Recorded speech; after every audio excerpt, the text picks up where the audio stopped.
Building Upland, Protecting Wetlands, a green infrastructure strategy for Shinnecock.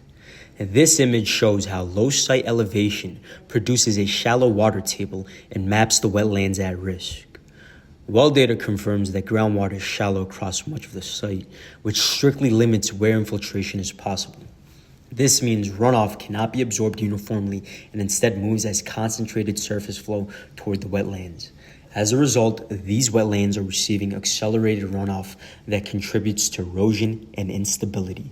This project creates a green infrastructure network, bioswales, permeable roads, and upland buildings that integrate cultural, historical, and shelter functions to slow, temporarily store, and redistribute runoff as controlled sheet flow before it reaches the wetlands. These diagrams show how sea level rise, tidal forces, and shallow groundwater shape Shinnecock's hydrology.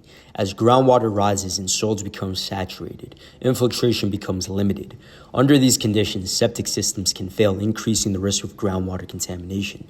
Together, these conditions limit infiltration and require runoff to be managed as controlled surface flow. The map on the left shows regional water quality stress and nitrogen loading across Long Island. Many southern bays, including Shinnecock Bay, are already moderately to severely impaired.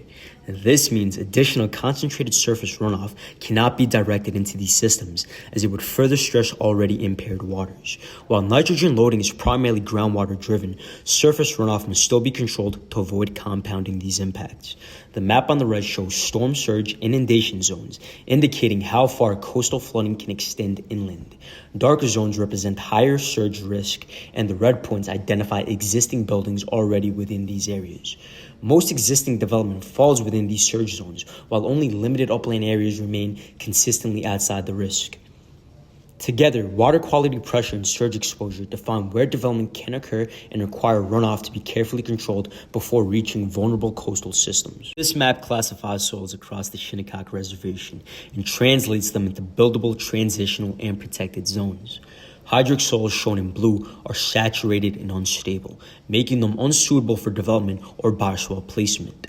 These areas must remain protected and can only receive slow, controlled surface flow.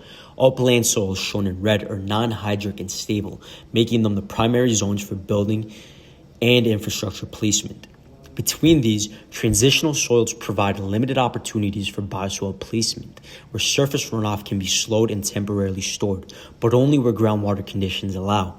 Together, soil conditions define where development can occur, where runoff can be managed, and where landscape must remain undisturbed. Green infrastructure siting begins with groundwater depth. Well data is used as the measured basis for determining where bioswale placement is feasible. Wells deeper than 6 feet are classified as Tier 1 and define zones where bioswales may be considered. In contrast, any well with a depth to water of 6 feet or less establishes a conservative exclusion zone where bioswale placement is not permitted. These zones are represented as a 1,000 foot and 2,000 foot radii used to visualize groundwater constraints across the site. This is not a hydrologic model, but a precautionary framework to guide siting decisions. When combined with soil classifications, bioswales are only feasible within transitional soils that fall inside Tier 1 zones, while upland soils remain buildable and hydric soils function as protected, no-build areas that may only receive slow, concentrated surface flow. Together, groundwater and soil constraints establish a clear rule set for where intervention is possible and where it must be avoided. This master plan applies the groundwater and soil rules to define where intervention is possible. Hatched blue areas indicate zones where bioswales are prohibited due to shallow groundwater. 4 bioswale zones are located on transitional soils with Tier 1 conditions. The permeable road network distributes runoff and reduces flow velocity. 2 building sites are placed in upland safe zones outside surge zones. All systems are positioned based on site limitations, not arbitrary design. This exploded axle shows how the system operates. Buildings capture rainwater in the northern upland area. Permeable roads distribute in slow flow. Bioswales follow contour bands, conveying water laterally while storing it temporarily.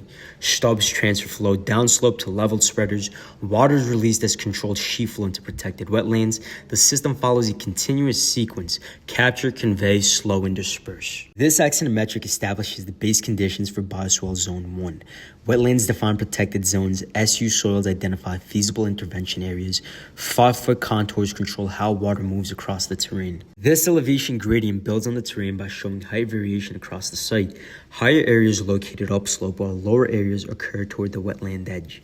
These differences establish the primary direction of water movement across the terrain. This slope analysis builds on the elevation by showing how quickly the terrain changes. Flat areas indicate slower moving water, while steeper areas increase flow velocity and concentration.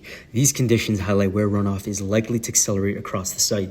This grid flow analysis shows how water distributes across the terrain. Flow is categorized from static to concentrated, revealing areas where water begins to accumulate and organize. These patterns indicate early zones of runoff concentration across the site. These water flow lines build on the grid flow by showing the actual paths water takes across the terrain. Flow begins to converge in continuous channels, revealing where runoff is directed and concentrated. These paths identify the primary drainage routes across the site. These watersheds group the site into drainage zones. Each zone collects and directs runoff to a common low point, showing how water is organized across the terrain. This defines how runoff is partitioned before it converges into larger flow paths. The upslope analysis shows how much area contributes runoff to each point.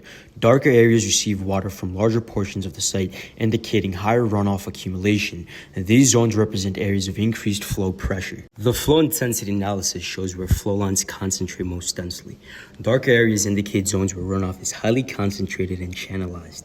These locations represent the highest pressure points on the site. This modified condition introduces two bioswales aligned with the terrain.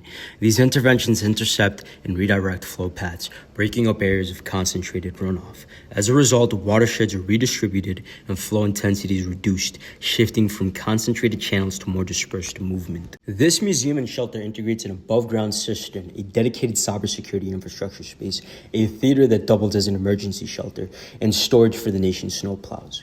The roof incorporates solar panels using the bullet center as a performance precedent. The roof area covers approximately 113,800 square feet. A single 1-inch rainfall event generates over 70,000 gallons of runoff. This water is directed into the green infrastructure system, where it's slowed and redistributed across the site.